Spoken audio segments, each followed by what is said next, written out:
Assalamualaikum warahmatullahi wabarakatuh. Saya Ignatius Dekat Wisanarko dari kelas A318 dengan nama PM 181446080 ingin menjelaskan tentang pengertian model pembelajaran Problem Based Learning atau PBL.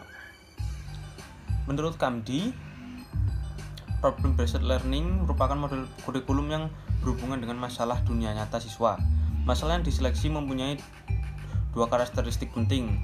Pertama, masalah harus autentik yang berhubungan dengan konteks sosial siswa. Kedua, masalah harus berakar pada materi subjek dari kurikulum. Terdapat 3 ciri utama dari model problem based learning ini. Yang pertama, problem based learning merupakan rangkaian aktivitas pembelajaran. Artinya, dalam implementasi PBL ada sejumlah kegiatan yang harus dilakukan siswa.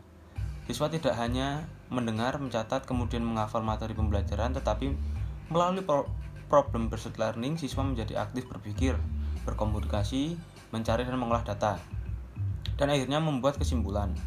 Kedua, aktivitas pembelajaran diarahkan untuk menyelesaikan masalah. Problem based learning ini menempatkan masalah sebagai kata kunci dalam proses pembelajaran. Artinya, tanpa masalah, pembelajaran tidak akan mungkin bisa berlangsung. Ketiga, pemecahan masalah menggunakan pendekatan berpikir secara ilmiah. Nah, selanjutnya adalah langkah-langkah model pembelajaran based learning.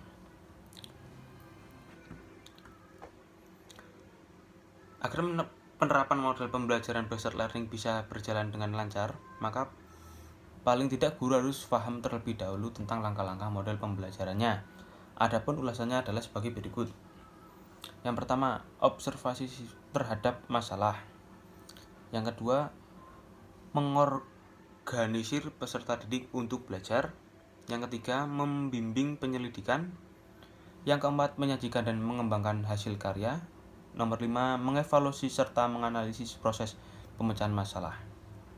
Dan selanjutnya adalah tujuan model pembelajaran problem based learning. Menurut Rohman, mengumumkan bahwa terdapat beberapa tujuan dari pembelajaran problem based learning, yaitu yang pertama, untuk mendorong kerjasama penyelesaian tugas antar siswa. Yang kedua, memiliki elemen-elemen belajar mengajar sehingga mendorong tingkah laku, pengamatan siswa, dan dialog dengan lainnya. Yang saja melibatkan siswa dan menyelidiki pilihan sendiri yang memungkinkan mereka memahami dan menjelaskan fenomena dunia nyata. Yang keempat, melibatkan ranah kognitif, afektif, dan psikomotorik pada siswa secara seimbang sehingga hasilnya bisa lebih tahan lama diingat oleh siswa. Yang terakhir adalah dapat membangun optimisme siswa bahwa masalah adalah suatu yang menarik untuk dipecahkan, bukan suatu yang harus dihindari. Yang selanjutnya adalah kelebihan dan kekurangan dari model problem based learning. 1. Kelebihan dari PBL ini. Sudrajat mengemukakan beberapa keunggulan dari model problem based learning ini, yaitu 1. Siswa lebih memahami konsep yang diajarkan sebab mereka sendiri yang menemukan konsep tersebut. 2. Melibatkan secara aktif memecahkan masalah dan menuntut keterampilan berpikir siswa yang lebih tinggi. Yang ketiga, pengetahuan tatanan berdasarkan skema yang dimiliki oleh siswa sehingga pembelajaran lebih bermakna. Yang selanjutnya, siswa dapat merasakan manfaat dari pembelajaran sebab masalah-masalah yang diselesaikan langsung berkaitan dengan kehidupan nyata. Hal ini dapat meningkatkan motivasi dan ketertarikan siswa terhadap bahan yang dipelajari.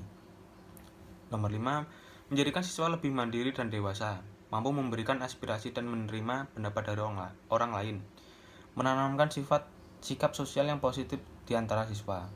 Yang terakhir adalah pengondisian siswa dalam belajar kelompok yang saling berinteraksi terhadap pembelajaran dan temannya sehingga pencapaian ketuntasan siswa dapat diharapkan. Selain itu, problem based learning diyakini pula dapat menumbuhkan perkembangan kemampuan kreatif siswa baik secara individual maupun secara kelompok. Dan yang terakhir adalah kekurangan model problem based learning. Selain memiliki kelebihan, problem based learning atau PBL juga memiliki kekurangan, diantaranya persiapan pembelajaran, alat, problem dan konsep yang kompleks, sulitnya mencari permasalahan yang relevan. Sering terjadi miskonsepsi dan memerlukan waktu yang cukup panjang.